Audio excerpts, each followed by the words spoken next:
guys කොහොමද ඉතින් ඔයාලට මම හිතනවා හැමෝම හොඳින් ඇති කියලා. ඉතින් සෑහෙන දවසකින් තමයි මේ වීඩියෝ එකක් අරගෙන ඉන්නේ. ඉතින් ඔයාලා දැනටම දන්නවා ඇති මොනවද මේ හදන්න යන්නේ කියලා.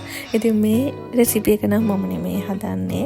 ඇන්ටි කෙනෙක් තමයි හදන්නේ. ඉතින් ඒ ඇන්ටිත් එක්ක අපි එහෙනම් හදමු මණිපිට්ටු. මණිපිට්ටු කියන්නේ තමිල් අයගේ ආහාරයක් මම හිතන්නේ. ඉතින් හරිම රසයි අපි හදලා කෑවා.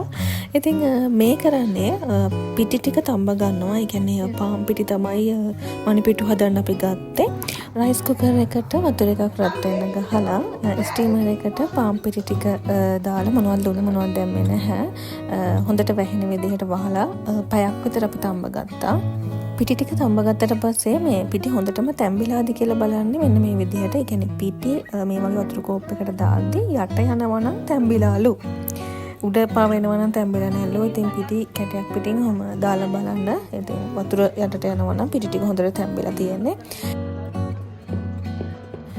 මේ කරන්නේ දැන් පිටියට ගැට ගහලානේ තඹවක දැන් පොඩ්ඩක් ගල් වෙලා වගේ සෙට් වෙලා තියෙනවා. ඉතින් ඒක මේ වගේ බෝතලයකින් හරි කඩලා කොහොම හරි කුඩු කරලා හොඳට හලා ගන්න ඕනේ.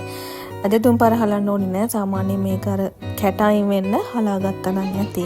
හලා ගත්තට පස්සේ අපිට ඕන ප්‍රමාණය අරගෙන ඒකට රස අනුව ලුණු ටිකක් දාලා පොඩ්ඩක් කවලම් කරලා ගන්නවා.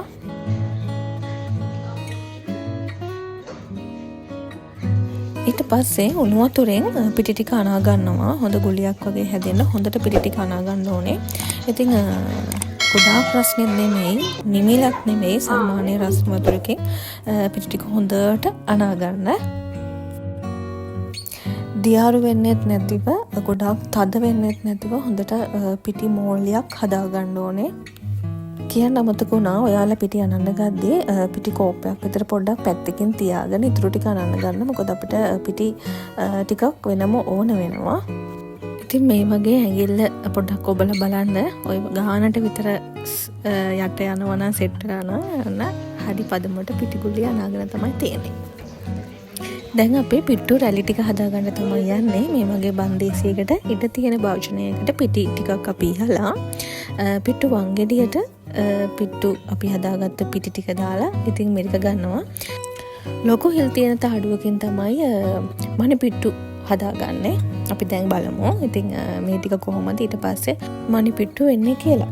මේ විදිහට අපි හදාගත්ත මිශ්‍රණයෙන් ටික ටික අරගෙන වංගෙඩියට දාගෙන මේ විදිහට මෙරික ගන්නවා. ඉතින් හරිම ලේසි වගේ පෙනුනට ටිකක් ඉතින් තදයි ලොකු මහන්සියක් වෙහෙසෙන්න ඕනේ මණිපිට්ටු හදන්න.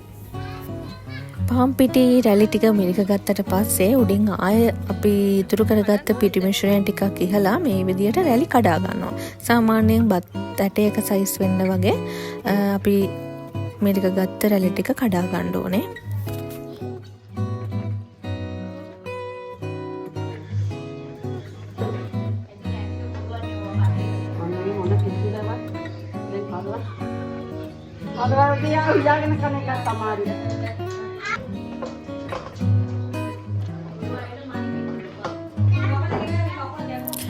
ඔන්න දැන් හදාගත්ත පිට්ටු රැලි ටික තඹ ගන්න තමයි යන්නේ. ඉතින් මේ වෙද්දී අපි පිට්ටු මුට්ටියට වතුර දාලා ඒක රත් වෙන්න තියලා තිබුණේ.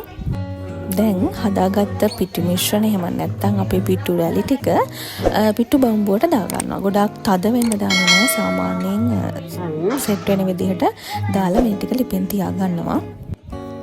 ඉතින් ලිපෙන් තියාගත්ත ගමන් මේක වැහුවෙත් නැහැ. චුට්ටක් කැරලා තියලා තමයි වහන්න ගත්තේ. ඒ කියන්නේ යාන්තම් තැම්බීගෙන එද්දි තමයි උඩින් මෝඩියෙන් වැහුවේ. මම දන්නේ ඒ කියලා එහෙම කරාම හොඳට තැම්බෙනවා, ඉක්මනට තැම්බෙනවා කියලා තමයි කිව්වේ. වාෂ් පවුඩරට එනවත් එක්කම පිට්ටු බම්බුව මෝඩියෙන් වහනවා. ඊට පස්සේ විනාඩි 5ක්වත් යන්නේ නැහැ. ඉතින් ඉක්මනටම තම්බලා මේ ටික අරගන්න තමයි තියෙන්නේ. දැන් අපි පිට්ටු ටික බාගන්න තමයි මේ යන්නේ.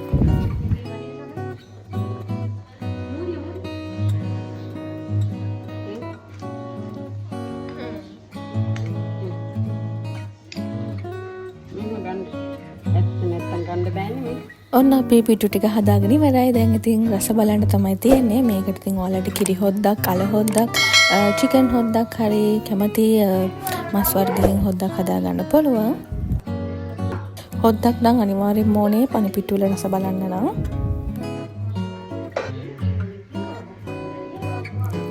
ඉතින් අද මේ පිට්ටු හැදුවේ තනිකරම පාන් පිටි වලින්. ඉතින් පිටි ಜಾති ගොඩාක් කන්න අවශ්‍ය නැහැ. ඉඳලා හිටලා ඉතින් මේ වගේ කෑමක රස බලුවට කමක් නැහැ. ඉතින් ඔයාලා try කරලා බලලා අපිටත් කියන්න රස කොහොමද කියලා. ඉතින් හරි ලේසි ඉක්මනින්ම හදාගන්න පුළුවන් කෑම එකක් තමයි. රස බලුවොත් අනිවාර්යයෙන්ම කමෙන්ට් එකක් දාන්න අමතක කරන්න එපා. මගේ වීඩියෝ එකට ලයික් එකක් දාන්න. ඒ වගේම මගේ තවත් රසවත් වීඩියෝස් තියෙනවා. ඒ රෙසිපීස් බලන්න. channel එක subscribe කරන්න, යාළුවන්ටත් බලන්න, share කරන්න අමතක කරන්නත් එපා. එහෙනම් අදට වීඩියෝ එක ඉවරයි. ගිහින් එන්නම් පරිස්සමෙන් එන්න.